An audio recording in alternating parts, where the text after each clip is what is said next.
Hey, j'espère que vous allez bien. Aujourd'hui je vous retrouve dans une nouvelle vidéo. Et aujourd'hui du coup je vous retrouve pour ma vidéo sur mes produits terminés. Au niveau de ce mois-ci, j'ai terminé 23 produits en sachant qu'il y en a 2 que je me sépare juste parce que il y en a un, c'est un de Projet Tenpan. Normalement vous avez vu la vidéo mercredi je crois que c'est. Et l'autre en fait c'était pendant les tri-palettes que vous avez vu du coup du mois de février. C'est une palette que j'ai presque terminée donc du coup je m'en sépare. J'espère du coup que cette vidéo vous plaira et je vous laisse avec la suite. Bon du coup je vais commencer avec tout ce qui est produit pour le corps, je pense que c'est le plus simple, c'est corps et cheveux du coup. En premier j'ai terminé un masque pour les cheveux de la marque Spa, je crois que c'est chez Action qui avait ça dans les calendriers de l'Avent. Je l'avais eu dans le concours de ma copine Clarisse et j'ai beaucoup aimé ce masque, je trouvais qu'il était vraiment super bien. Il sentait super bon en plus, vraiment. Je sais pas si c'est des masques qu'on peut retrouver en vente, il me semble que non. Ce qui est vraiment dommage parce que pour le coup il était super bien, il laissait vraiment les cheveux super doux. Il fonctionnait super bien pour réparer en tout cas et j'ai beaucoup aimé. Malheureusement du coup je pourrais pas le racheter parce qu'il me semble qu'ils sont pas en vente, mais si un jour ils viennent à être en vente, je me jette dessus parce qu'il était vraiment très bien. Ensuite j'ai terminé, bon ça vous l'avez vu dans ma vidéo Projet Tenpan puisque je vous en ai parlé, j'ai terminé la brume à la kératine de chez Evoluderm. C'est une brume qui en fait va venir apporter de la brillance aux cheveux. Moi je trouve que j'ai les cheveux assez brillants quand même. Je sais pas si du coup c'est dû à ça ou pas. J'en ai absolument aucune idée parce que c'est vrai que ça fait très longtemps que j'utilise ce type de brume-ci. Donc du coup je sais pas si c'est dû à ça ou si c'est dû au fait que j'ai une bonne qualité de cheveux, j'en ai absolument aucune idée. Pour l'instant j'ai plus de produits de ce type là dans mes placards, donc du coup je sais pas si je rachèterai ou pas. Je vais voir en fait en fonction de l'évolution de mes cheveux sans ce produit là pour voir si vraiment il apportait quelque chose ou pas. À déterminer. Je sais pas pour ce produit, en tout cas bon il était très bien, il s'appliquait très bien, non collant, tout ce que vous voulez. Donc c'est un bon produit mais je sais pas trop encore si je vais le racheter pour le moment. J'ai terminé 2 parfums, j'ai terminé le parfum Libre de chez Yves Saint Laurent, je sais plus trop si j'avais aimé ou pas. Par contre le Miss Dior j'avais vraiment beaucoup aimé, je trouvais qu'il sentait super bon. Et c'est vrai que c'est un parfum que je connais de nom mais je me suis jamais trop intéressée et pourtant il sent vraiment super bon. De toute façon je crois que j'ai encore des échantillons du Miss Dior donc je suis assez contente pour ça. Mais pour le coup si jamais vous le connaissez pas, en tout cas moi je trouve qu'il correspond bien à ce que je recherche et j'ai beaucoup aimé, comme chaque mois. Je vous dis à force je vais arrêter de vous les présenter parce que genre c'est littéralement à chaque fois pareil. Ils n'ont pas d'aspect blanchissant comme je vous dis encore. Je pense que si vraiment vous recherchez un réel aspect blanchissant en fait, à part le bicarbonate vous aurez du mal à trouver. Le charbon en poudre c'est vrai que c'est aussi assez efficace. Après ça dépend quel charbon, ça dépend de l'utilisation que vous en faites, le temps d'utilisation etc. Mais en tout cas si vous cherchez vraiment l'aspect blanchissant, ce genre de dentifrice là pourront pas vous aider malheureusement. J'ai terminé la crème douche extra doux au lait d'amande de chez Le Petit Marseillais.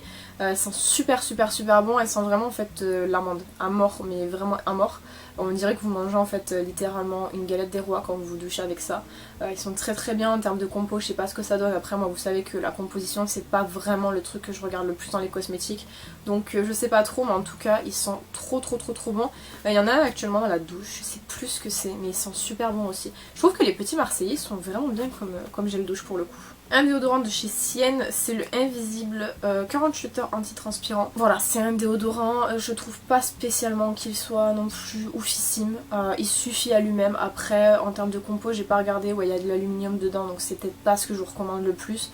Moi je l'avais pris parce qu'il me semble que celui-ci je l'ai ramené d'Espagne, si je me trompe pas. Je crois, j'en avais ramené un bleu aussi.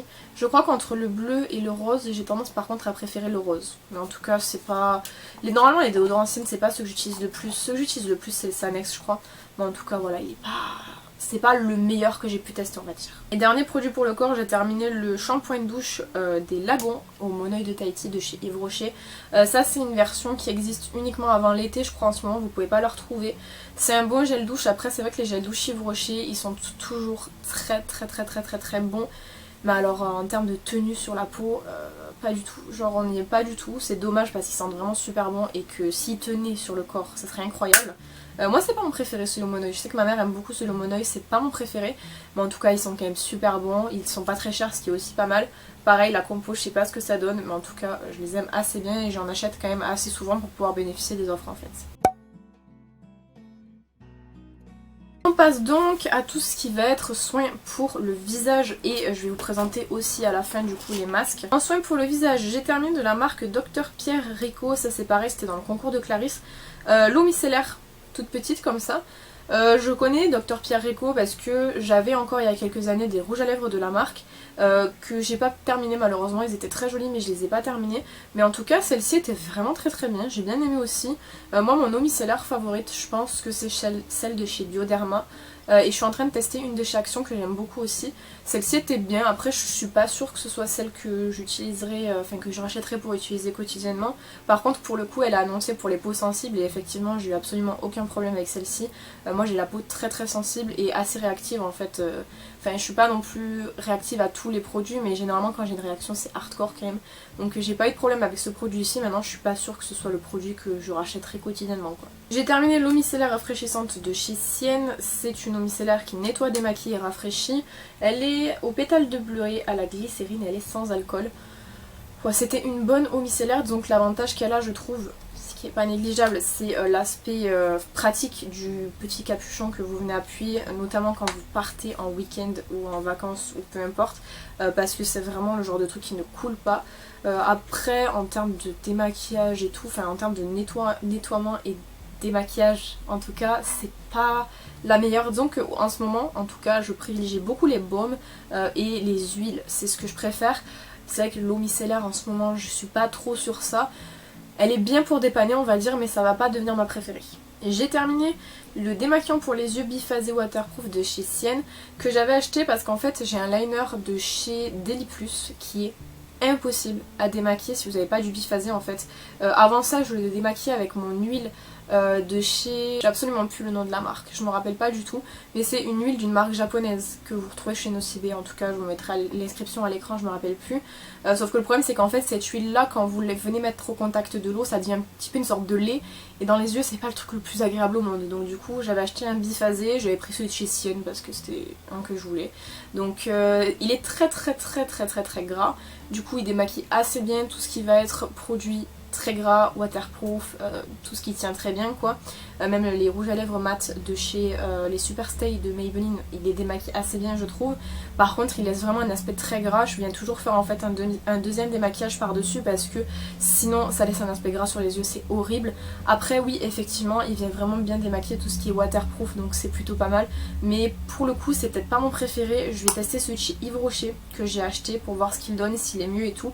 Parce que celui-là je le trouve un petit peu gras pour mon utilisation et pour ce que j'aime en tout cas. J'ai terminé les lingettes exfoliantes au thé vert de chez Sephora. Je crois que c'était mon dernier paquet de thé vert. J'ai ouvert un paquet à la papaye et c'est des lingettes que j'aime énormément, que j'achète très souvent quand elles sont en promo parce qu'au plein prix elles sont trop chères je trouve. C'est 5,99€ les 25 je crois et je trouve que c'est cher par rapport à ce que j'ai envie de mettre en tout cas dans des lingettes exfoliantes. Donc ouais je les aime beaucoup mais plus en promo que à plein prix quoi. J'ai terminé les lingettes démaquillantes micellaires à l'aloe vera de chez Sense Beauty que j'avais acheté au Portugal. Je les avais achetés honnêtement sans conviction parce que ce genre de lingettes-ci qui coûtent pas très cher parce qu'elles m'ont coûté 1€, je sais d'avance que c'est le genre de lingettes qui sont pas du tout imbibées, qui ont du mal à démaquiller et que voilà, j'avais acheté pour les swatchs et j'étais vraiment très surprise parce que je trouve qu'elles sont vraiment très bien, elles démaquillent vraiment bien. Pas le waterproof évidemment, mais elle démaquille quand même assez bien je trouve pour des petites lingettes comme ça à 1€.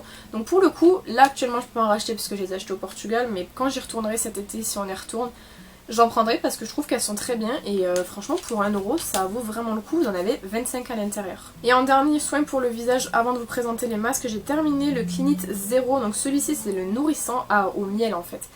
Il me reste encore un à terminer, je suis en train de l'utiliser. Pour l'instant je reste sur ma préférence pour le purifiant, je crois que c'était il me semble celui qui est dans l'emballage bleu. Là pour l'instant j'ai le violet à terminer. Voilà, ils sont très bien, c'est des tout petits formats ça donc du coup c'est vrai que ça va assez vite mais franchement la texture, j'aime tout dans ces trucs, c'est vraiment, ils sont trop bien je trouve, ils sont trop mignons en plus. Et le format de découverte en fait était assez pratique parce que du coup on pouvait vraiment découvrir toute la gamme qui existe puisque vous avez 4 baumes différents qui existent. Donc ouais, celui-là j'ai beaucoup aimé mais je pense que je reste quand même en préférence sur celui que je vous ai dit juste avant, le bleu. Au niveau des masques j'en ai pas fait beaucoup, j'en ai fait 3, j'ai fait celui à la citrouille. Je crois, si je me trompe pas, je vous en avais parlé dans ma vidéo du mois dernier. C'est un masque que je trouve que je me surprends à chaque fois. J'ai dit exactement pareil en plus il me semble. Je me surprends à chaque fois parce que c'est vrai que la citrouille, moi j'ai dans ma tête une odeur de citrouille qui est quand même assez salée quoi, quelque chose de vraiment... salée comme peut l'être la tomate par exemple en odeur ou quoi que ce soit, et c'est vrai que la citrouille c'est très sucré. Les masques, les odeurs des masques ou des crèmes pour les mains ou des produits à la citrouille en général j'adore. Et là pour le coup ce masque était bien, je l'avais trouvé chez Nose. Je sais que ma soeur m'en a offert un aussi, ils étaient à 0,99, donc quand vous voyez des masques chez Nose, je trouve en tout cas personnellement que ça vaut quand même le coup parce que vous pouvez vachement découvrir des marques que vous connaissez pas. Moi cette marque là je connaissais pas et pourtant j'ai beaucoup aimé ce masque-ci, donc pour le coup je pourrais pas le racheter parce qu'il y en a plus. Mais je l'ai trouvé vraiment très très bien et si je les revois un jour j'en prendrai. J'ai fait également du coup un masque à l'aloe vera, un grand classique, c'était YesStyle qui me les avait envoyés, ceux-là je les aime beaucoup. Je l'ai fait mercredi parce que ma peau en ce moment c'est vraiment pas ça, c'est un enfer, c'est un carnage. Et l'aloe vera du coup ça apaise vachement la peau, ça apaise les petits boutons, les rougeurs, les cicatrices et tout que vous pouvez avoir. Donc je les aime toujours autant, je trouve qu'ils sont vraiment très très bien et en rapport qualité-prix c'est quand même assez intéressant puisque les 10 sont à 9 € je crois sur le site, donc ça vaut quand même assez le coup. En sachant que j'ai évidemment un code promo sur YesStyle qui vous permet d'économiser un peu d'argent si ça vous intéresse. Je vous le mets dans la barre d'infos. Mais vraiment ces petits masques-ci moi je les aime beaucoup, il m'en reste encore et je pense que je vais en faire d'autres parce que là ça va pas trop. Et dernier masque, c'est un masque pour les yeux hydrogel de chez Look at Me, à chaque fois je vous le dis. J'aime beaucoup ces masques-ci, je trouve qu'ils sont assez efficaces, ils sont plutôt intéressants parce que c'est vraiment une texture gel mais qui vient agripper la peau, c'est pas la texture gel où vous le posez et il tombe, pas du tout, lui il tient très bien. On est sur du 4,95 je crois les 5 patchs, ce qui n'est pas très très cher. Et puis je trouve qu'ils sont vraiment bien quoi, donc c'est des produits que je rachète tout le temps. Là j'ai 2 paquets encore d'avance, donc ils sont pas pleins mais j'en ai 2 d'avance. Et c'est vraiment des patchs qui sont vraiment très décongestionnants et très apaisant pour le contour des yeux, donc j'aime beaucoup. Et on passe du coup à la catégorie make-up qui est la dernière catégorie. Donc c'est cette palette-ci dont je vous parlais en fait, la palette de chez Frolins. C'est une palette de correction pour le teint que j'ai acheté franchement, je dirais pas au début de quand je me maquillais mais vraiment au début quand même. Genre pas les premiers mois mais la première année c'est sûr. C'est une palette que j'ai défoncée vraiment. J'utilisais ça tout le temps pour corriger mon teint. J'utilisais pas d'anti-cerne à l'époque, j'utilisais juste des correcteurs. Et c'est vraiment une palette que j'ai beaucoup utilisée. Je pense que vous le voyez même au niveau du color correcting. D'ailleurs je vous l'avais présenté cette palette, enfin je l'avais utilisée dans une vidéo qui date sur ma chaîne d'il y a 4 ans je crois. Ma chaîne va avoir 6 ans cette année genre. Mais ouais c'était il y a 4 ans je crois. Et ouais je l'ai tuée en fait. Et c'est des fards crème, ça dure pas aussi longtemps que ce que moi je l'ai donc... Je préfère la jeter, c'est des correcteurs en plus de ça qu'on peut retrouver à l'unité parce que moi à l'époque j'avais acheté ça parce que c'était pratique en termes de rapport qualité-prix, ça me semble être correct, sauf que le problème c'est que comme vous allez pouvoir le voir, tout n'est pas à ma carnation, même en termes de contouring, si je voulais pouvoir les utiliser en contouring, il y a forcément des teintes qui n'iraient pas, des teintes qui sont trop claires, là ces teintes là elles sont trop jaunes. Voilà, donc c'est pas... Si aujourd'hui j'ai besoin d'un correcteur de ce style là, je peux l'acheter à l'unité, ça sera plus rentable je trouve, mais en tout cas c'est vraiment une palette que j'ai beaucoup aimée et la qualité était plutôt bien pour l'époque. Ensuite j'ai terminé une poudre pour le visage de chez AOA Studio, la Perfect Setting Powder que j'utilise dans tous mes make-up, donc elle est enfin terminée, vous pouvez le voir. J'en ai ouvert une autre et l'avantage en fait c'est que j'ai terminé, du coup je vais vous spoil 2 poudres ce mois-ci, ce qui fait que du coup j'ai terminé mon projet poudre de l'année puisque je devais en terminer 2, donc j'en ai terminé 2, c'est bon. Évidemment je vais en terminer d'autres, il n'y a pas de souci, mais vraiment mon objectif minimum c'était 2, ce qui est accompli. Et je vais pouvoir récupérer en fait les boîtes parce que ce genre de boîtes-ci, moi je les garde pour mettre mes fossiles à l'intérieur plutôt que de les laisser dans des grosses boîtes qui prennent de la place. Là ça prend beaucoup moins de place, donc j'en ai une. Et j'ai terminé aussi la Peach Cotton de chez Skin Food qui était une poudre que j'ai énormément aimée. Je l'ai mise dans mon panier YesStyle, j'attends juste de pouvoir le valider quand j'en aurai envie parce que c'est vraiment une poudre que j'ai beaucoup aimée. Alors je vais peut-être pas reprendre la Peach Cotton, j'ai envie d'en tester d'autres parce que c'est vrai que celle-ci a une odeur de pêche qui est quand même assez forte. Pas forcément dégoûtante mais elle est vraiment très très forte et je voudrais tester d'autres en fait, mais de la même marque parce que je trouve que c'est vraiment des poudres qui sont ultra fines. Elle n'était pas teintée celle-ci, ce qui était aussi intéressant. Du coup moi quand je fais mes make-up quotidien, puisque je vous en ai déjà parlé vite fait en vidéo, en semaine je ne me maquille pas parce que avec le port du masque je trouve que c'est dégueulasse d'avoir le fond de teint qui colle au masque et tout, ça me dégoûte au plus haut point en fait. Et en plus ça vient faire comme de l'occlusion, des visages, de pores et tout, genre j'aime pas du tout. Et donc du coup je me maquille pas le teint, par contre j'aime bien poudrer quand même ma peau avec un produit qui soit sans couleur pour pas tacher le masque du coup, parce que comme j'ai la peau grasse en fait, si je mets rien je brille, donc j'aime bien quand même poudrer. Et ça c'était cool, ça me servait en fait à poudrer mon teint en journée quand je ne me maquillais pas. Donc voilà, j'aime beaucoup. je vais la racheter c'est sûr, peut-être pas celle-ci mais une autre de la gamme parce que j'ai vraiment beaucoup aimé. Ensuite je considère comme terminé parce que en fait je vais faire vous parler du produit puis après je vais vous montrer ma connerie. Mais c'est le crayon en fait, le Eyebrow Designer de chez Essence, donc il est vraiment minuscule comme attendez. Et il y a même, on voit juste la référence et en fait on le voit plus, genre je peux plus rien en faire. Donc j'ai terminé un produit pour les sourcils, pareil ça a été noté du coup, je peux plus le sortir. Ça a été noté du coup dans mon projet, donc j'ai terminé un produit sourcil pour le moment, ce qui est vraiment bien. Et comme je l'avais racheté en fait, bon là j'attends de terminer celui chez Sienne. Quand j'aurai terminé celui de chez Sienne, je reprendrai celui-ci parce que je l'avais acheté en backup pour l'avoir. J'avais pas vu l'hydratant matifiant de chez Diadermine, j'ai eu la peine de capter qu'il était là, normalement il était dans les soins pour le visage mais c'est pas grave. C'est un produit que j'ai pas aimé, que je jette parce qu'il est trop vieux. Je l'avais acheté chez Deals comme je vous ai dit dans mon projet Tenpan. Et Deals chez moi est fermé depuis plus de 2 ans. Je pense bien que ça doit faire quand même 3 ans qu'il est fermé. Donc ce produit est beaucoup trop vieux, je l'utilise pas, il a tourné. Donc je vais le jeter, tant pis, c'est pas ultra grave, c'est vrai que ça me fait chier un peu quand même. C'est pas ultra grave mais c'est chiant toujours de jeter des produits au lieu de les utiliser. Et je jette un produit, je vais le garder dans ma collection de make-up, genre collection de make-up presque terminés ou terminés mais qui sont trop beaux pour être jetés quoi. C'est mon rouge à lèvres de la collection My Little Pony X Color Pop. C'est le Ultra Matte, alors c'est la teinte Pinwheel et alors ce rouge à lèvres-ci c'était une tuerie en fait, je l'ai beaucoup aimé. La dernière fois que j'ai utilisé c'est dans mon tutoriel Love Makeup qui est sorti il y a un moment, le jour de la Saint-Valentin il est sorti je crois. Et je me suis rendu compte que la texture n'était plus bonne à partir de ce moment là. Il était vraiment pâteux en fait et pour un rouge à lèvres liquide mat c'est pas censé être pâteux comme ça. D'autant plus que je connais la texture des rouges à lèvres Color Pop. C'est une texture qui est réellement très asséchante en fait. Donc à partir du moment où la texture n'est même plus asséchante, c'est que vraiment il a tourné. Donc je m'en sépare de ma collection de make-up, mais je vais l'ajouter dans mes produits édition limitée et tout parce que j'ai pas envie de le jeter, c'était une édition limitée en plus. Donc voilà, il sera dans mes souvenirs, comme ça moi je pourrais le regarder en me disant ouais c'est vrai je l'avais acheté à l'époque, il était cool. La couleur était trop belle en plus, mais malheureusement je l'ai pas terminé à temps. Ce qui est dommage parce que la couleur est très jolie, mais je crois que...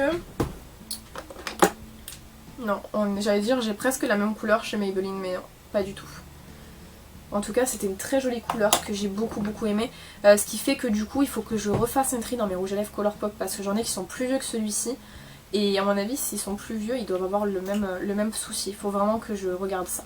Voilà donc on en a terminé, c'est cool parce que encore une fois le carton va enfin être vide et je vais pouvoir repartir sur de bonnes bases. J'espère que cette vidéo vous aura plu, n'hésitez pas à me dire ce que vous en avez pensé dans les commentaires et du coup combien vous avez terminé de produits ce mois-ci. Moi ça fait que du coup là entre janvier et février on est arrivé à plus de 40 produits, ce qui est énorme. J'ai trop hâte de voir au fur et à mesure de l'année combien je vais pouvoir terminer de produits, j'en ai absolument aucune idée. Mais même en termes de make-up je trouve que ça va vite quand même parce que du coup j'ai déjà terminé mes 2 poudres qui étaient dans mon projet, enfin... Je devais en terminer 2 et donc du coup j'en ai terminé 2 donc c'est bon. Le produit à sourcils pareil, il y a déjà un produit à sourcils dans le panier des produits terminés donc c'est trop bien. Donc j'ai trop hâte de voir en fin d'année combien on va en avoir quoi. Quant à moi je vous retrouve bientôt dans une prochaine vidéo, en attendant prenez soin de vous.